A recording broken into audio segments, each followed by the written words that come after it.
Bueno, lo decíamos al comienzo del programa. ¿Cómo resistirse a los panificados? Tan rico.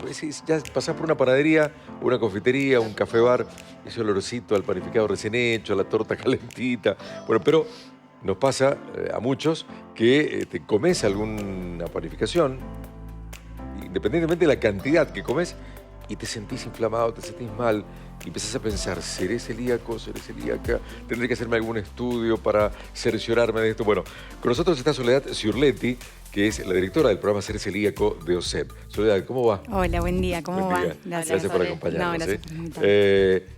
Siempre hay que pensar así como temerosamente en que puede haber celiaquía en el camino si me inflamo al comer panificados. Primero tenemos que descartarlo. No hay que pensarlo temorosamente, como decís, sino que descartarlo.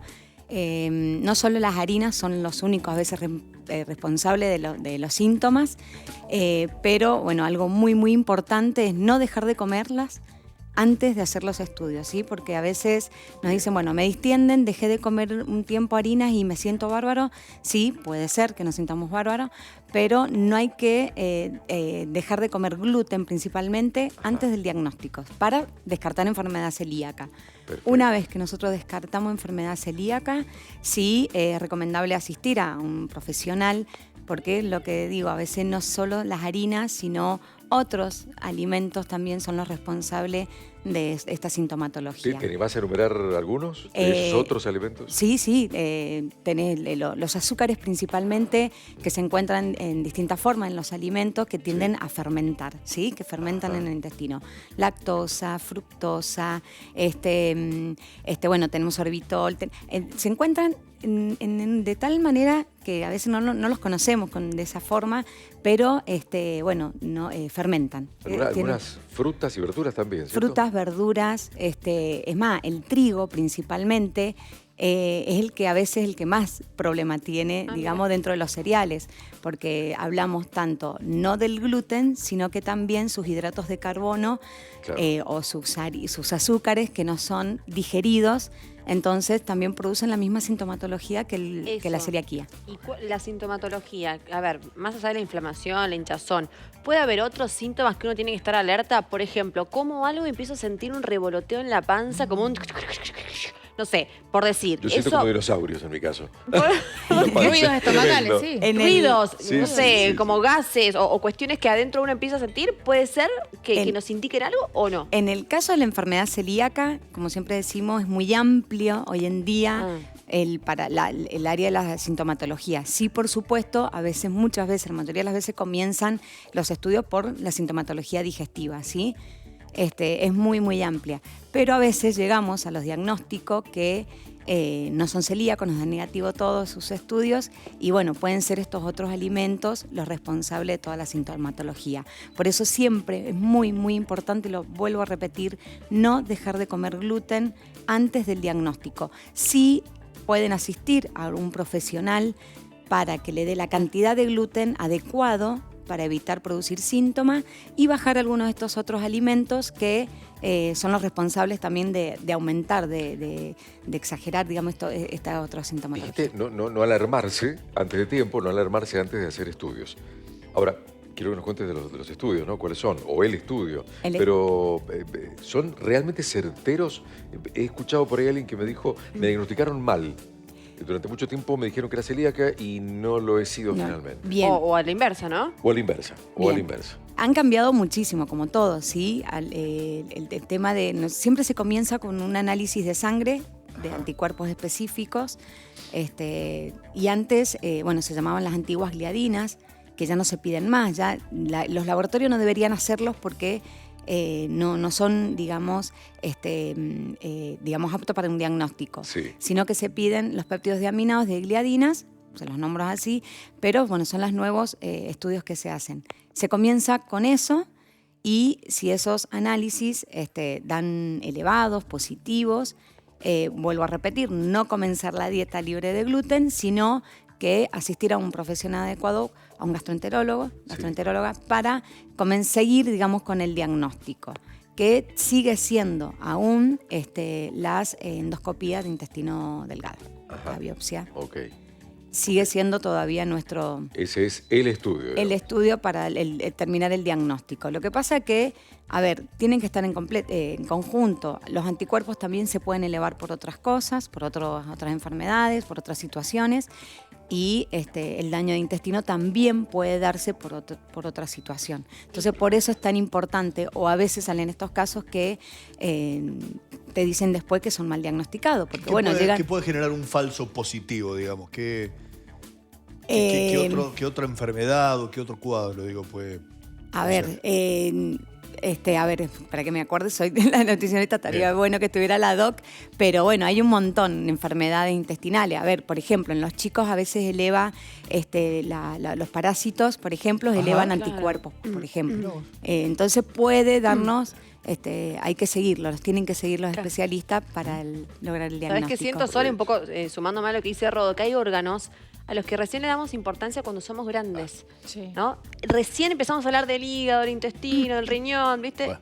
No, pero cuando uno es joven cree que es bueno, que de sos fierro, imbatible. digamos. ¿Crees que sos de fierro? Come lo que encuentra. ¿Crees que sos imbatible? ¿Crees que nunca te va a pasar nada? Y de grande, o no tan grande, porque hoy se están viendo patologías a corta edad, empezás a decir, che, guarda, no, tengo que cuidar porque todo lo que como porque va acá y esto después al día de mañana me va a traer graves problemas que no somos conscientes. ¿No sentís que no hay conciencia del cuidado de estos órganos? Cuidamos otros, pero no el sistema gástrico, ¿no? Digestivo. Y bueno, y los alimentos cada vez tienen más estudios. O sea, el trigo principalmente es el que más se está estudiando, que distintas partes del trigo, como te digo, no solo el gluten, sino hay otras proteínas, o los ATIs que se llaman, o estos otros hidratos de carbono que son los responsables de mucha sintomatología y se van a confundir. Entonces es muy importante que los profesionales en el momento del diagnóstico evalúen todo esto y no eliminar la dieta, porque muchas veces la dieta libre de gluten, que nosotros sabemos la usan en la enfermedad celíaca, está indicada solamente en 3 patologías o en 3 diagnósticos de enfermedades: la alergia al trigo, enfermedad celíaca, y la gluten sensibilidad no celíaca. Son los únicos que está indicado la dieta libre de gluten. Ya que el resto decida hacer una dieta libre de gluten por otros motivos, es la decisión cada uno, pero solamente está indicado en estas 3 patologías. Se está viendo en edades tempranas el tema de la aparición de distintas enfermedades, la celiaquía y también lo que acabas de nombrar, esa tríada. Sí, por el abuso de los otros alimentos, los hidratos de carbono, los azúcares simples. Eso que los padres están informados, también por lo que decía también Majo, ¿no? O sea, falta conciencia, pero también los más pequeños, por ahí los padres y madres se ocupan. Tienen los síntomas, es verdad que, bueno, sí, los chicos a veces me han llegado derivación de una dieta especial que usamos mucho en adultos con los gastros, que me llegue con los chicos. Que sí, porque, bueno, también tienden a fermentar, a tener su distensión, Claro. Y más también por la mezcla de alimentos que te hacen los chicos. Tal cual. ¿La intolerancia en qué grado está, digamos, de enfermedad o no? Porque yo soy intolerante. ¿Y qué significa? O sea, ¿cuán grave es o no? A ver, si vamos a hablar de enfermedad celíaca, no existe grados de tolerancias, ¿sí? De esos alimentos. Ya la gluten sensibilidad, hay personas con ese diagnóstico que me toleran, por ejemplo, la avena, que es uno de los cereales que menos contenido de gluten tiene. No está permitida todavía en el celíaco, porque los estudios científicos no avalan todavía su consumo, pero sí en una gluten sensibilidad, por ejemplo. No todos, ahí sí podemos hablar de grados de tolerancia, porque hay pacientes que a veces se llega a ese diagnóstico por la cantidad de síntomas que tienen. Claro. Además, a veces tienen más síntomas que el celíaco. Pero el gluten sensible a veces, a algunos, yo empiezo a probar tolerancias con la avena. Y a veces la tolera, a veces no. La aparición de síntomas, si hablamos Claro, de ¿Para qué tolerancia. sirve el gluten, digo? Porque si no, eliminémoslo, ¿viste? O sea, ¿qué función cumple dentro de los alimentos? Clavémosle el visto. Bien. Claro, ¿viste? Cortemos Porque uno todo. ve esto es malo. Digo, bueno, ya está. Uno El- piensa, eliminémoslo y chau, prohibámoslo el uso y listo. El gluten en realidad es una proteína, Es una o sea, proteína. está formada por aminoácidos que... Es rico. ¿Eso es lo que hace rico a los panificados? Al por ejemplo? panificado. Le da principalmente la propiedad de elasticidad, de esponjosidad al pan. Tiene una propiedad panadera Lo principalmente. necesitamos solo nosotros para... Nutricionalmente no cumple ninguna función, digamos, alguna Energéticamente función nada. Viste, te que... dicen te da energía, Sí, más allá sí, que es sí, rico, yo he te da escuchado energía, eso, te ayuda sí. al cerebro, la No, memoria. Este es No, un no, al fundamento que usamos lo que nos gusta de las harinas. No, al contrario. Es más, tiene ¿Es el esos autoengaño? ¿Es el síntomas autoengaño? de... cuando empezó a salir también, empezamos a ver cuando empezaron a salir estos panificados aumentado en gluten para las dietas de diabéticos, y ahí se notaba también los síntomas, o sea, aumentan la constipación, la distensión, porque es lo que hace, digamos, produce en el cuerpo esta proteína. El pan casero que hacían las abuelas y amasaban, ¿ese tiene menos gluten? ¿No tiene gluten? Porque lo noto que no es tan inflado y es como un pan más pesado. Sí, tiene gluten porque proviene de la harina de trigo. Pero es un gluten natural. ¿o No, es gluten. No, es gluten. Las panaderías lo único que tienen es compran más cantidad de gluten aparte para ponerle mayor proporción. Y ahí se infla, digamos. De ahí da esa propiedad. Soledad, te presentábamos como directora del programa Ser Celíaco de OSEP. ¿En qué consiste este programa? Bueno, el programa, saben que hace un montón que funciona, que está el programa.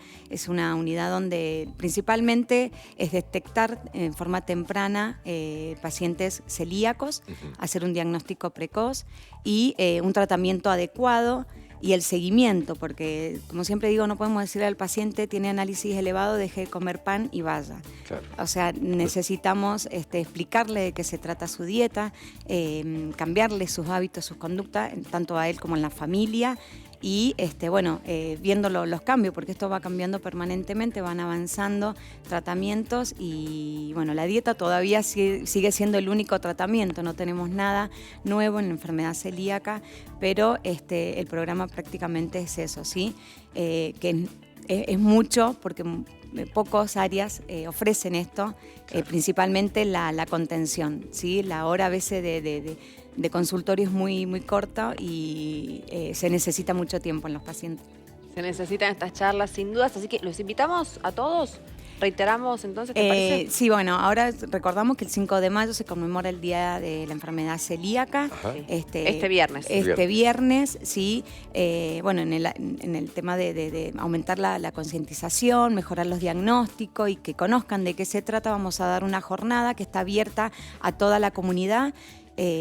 Pueden ir todos, o sea, no solo personas que tienen OSEP, sino todos pueden asistir. Buenísimo, de 9 a 13 este De viernes. 9 a 13, bueno, los esperamos ahí para que... En Sarmiento para que conozcan 247 todo. de Ciudad. Así ¿no? es. Sí, en la Finalmente legislatura. ¿Finalmente se habla de enfermedad o de condición? Enfermedad es cuando no estamos en un tratamiento, ¿sí? Que no estamos. Ok. Y después, que ya no hay síntomas, se sienten bien, podemos hablar de condición de celiaquía, porque no nos curamos, ¿sí? Nunca nos vamos a curar. Cuando estamos en contacto con el gluten, volvemos a aparecer todo lo que es daño intestino. Perfecto. Soledad Ciorletti, gracias. Bueno, no, gracias a ustedes por Gusto tenerte por invitarnos. aquí por el programa. Gracias.